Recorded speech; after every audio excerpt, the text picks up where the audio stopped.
This is the Honda Super N. Tiny, isn't it?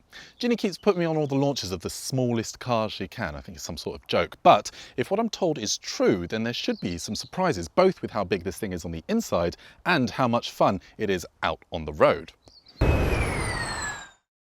But before we get onto any of that, let's talk looks, shall we? Now, this is based on the Honda N1E K car. It's a special class of cars for Japan with cheaper tax and insurance rates for people who want to buy a car for a little bit cheaper. In order to qualify as a K car, vehicles must meet a list of certain requirements. Length must be below 3.4 meters, width must be below 1.48 meters, and height must be below 2 meters.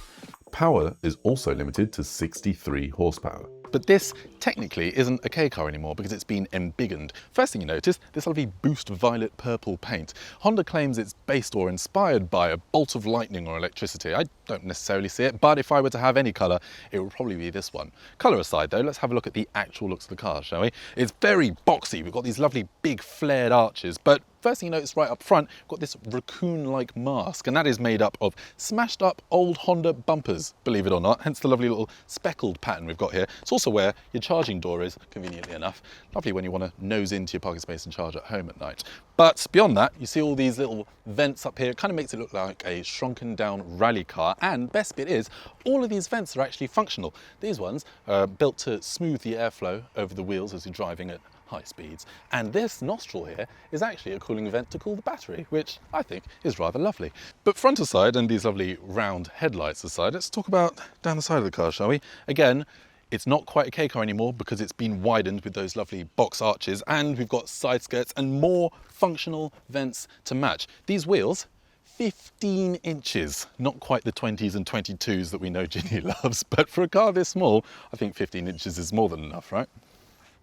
Round back, it's more of the same. We've got a lot of functional aero, vents down at the bottom and a nice big wing up at the top, which actually is lightweight, very hollow. But we've also got Honda spelled out here instead of the usual H emblem many might be used to seeing, and I'm quite a fan. Fun fact, these taillights also made of recycled material. I think they've taken a leaf out of Renault's book and they've done retro styling right. This has a lot of design cues from the Honda City Turbo 2, and those round lights at the front and some of the squared off stuff at the back. I think personally it looks great, and I can't wait to drive it, but first we need to find out if I fit. Funny thing actually, before we get in, there's a keyless entry button here, which is right above a traditional keyhole. Old school, I like it. Ooh, surprise, I fit. And it's surprisingly spacious in here. I mean, these seats are heavily based on the ones from that City Turbo 2 with their blue stripes, and another fun fact of sustainability for you, they're made out of old Honda employee uniforms, which I think is lovely. Of course, they wash them first. But up here, things are refreshingly simple. Yes, we've got a screen here, but it's not too big. Yes, there is a driver screen, but again, the information it displays is very easy to figure out. And, rejoice, physical climate controls, which look quite old school and have a tiny little LCD screen on them for all your temperatures and all of that stuff. But it's just really nice and simple in here. And being a big box, visibility is also brilliant. Highlight with this whole infotainment thing is the sound system. We've got a 13-litre 5-inch subwoofer under the boot floor and a Bose system, which comes as standard and sounds brilliant. We've also got a step-through front area, which I don't know about you, but my size 12s aren't really getting through there. And highlight of the interior, you're supposed to be able to seat 4 full-grown adults, but let's find out.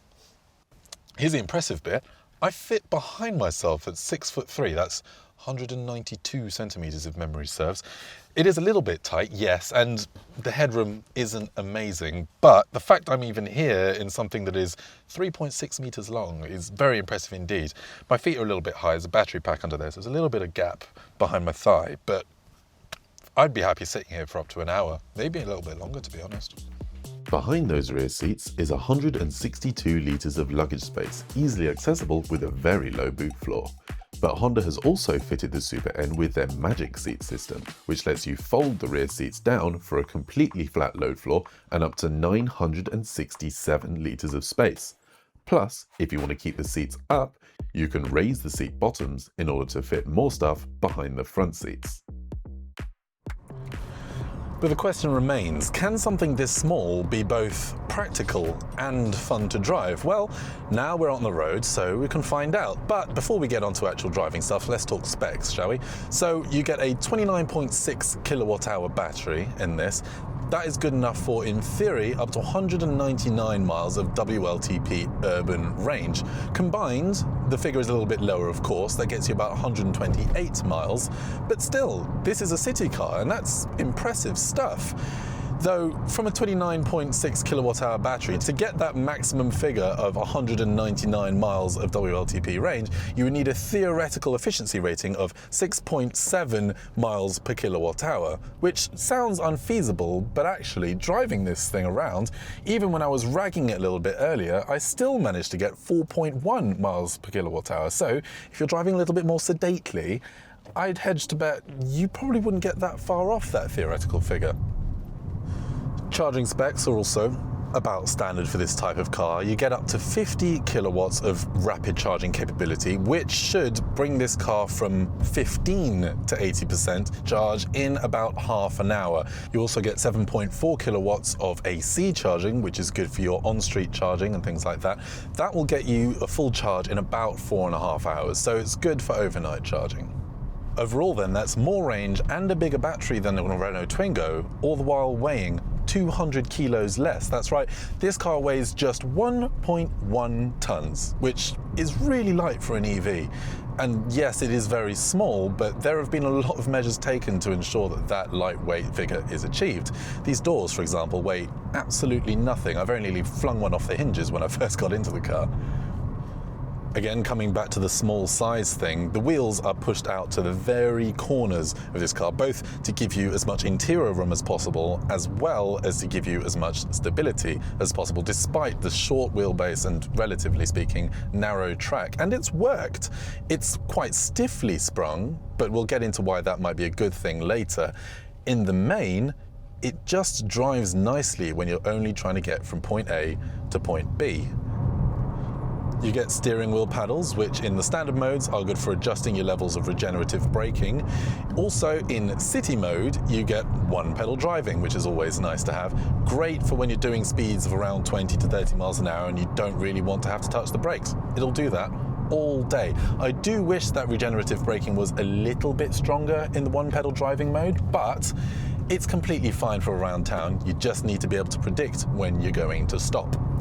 You also get 4 driving modes in here. Those are City, Economy, Normal, and Boost. We'll get onto Boost a little bit later, but City is again for your one-pedal driving stuff, Normal, your standard all-round, and Economy is supposed to be good for some more longer trips where you need a bit more range and potentially some motorway driving. But again, being a small car, I wouldn't really want to take this on a motorway anyway. Despite being a small car, there are also some great safety features in here. You get your full suite of airbags at the front, as well as all of your ADAS stuff that you'd come to normally expect. Having said all of that, we haven't yet got Euro NCAP crash test results, and until those are out, we won't really know just how good the little Honda is in an accident. And you also have a special way that all the gubbins under the bonnet are oriented, such that in the event of a front-end impact, they won't bump into each other, so they don't intrude on the interior space, which thumbs up there. But now we've got all of the practical stuff out of the way. There's a lovely little button on the steering wheel in purple here, positioned conveniently right underneath my thumb, called Boost Mode. So let's give that a press and see what it does. What that boost button does is turn the Super N into the Hyundai Ioniq 5N's ankle-biting little cousin. Yes, it only jumps power from about 63 horsepower all the way up to 94, and 0 to 62 comes down from 14 seconds to something like 10.5. But the Super N gets its warm hatch credentials from more than just power. It's got great little suspension tweaks under the skin, which mean it's better sprung, it's tighter handling, and the turn-in is really precise and sharp, which I love to see.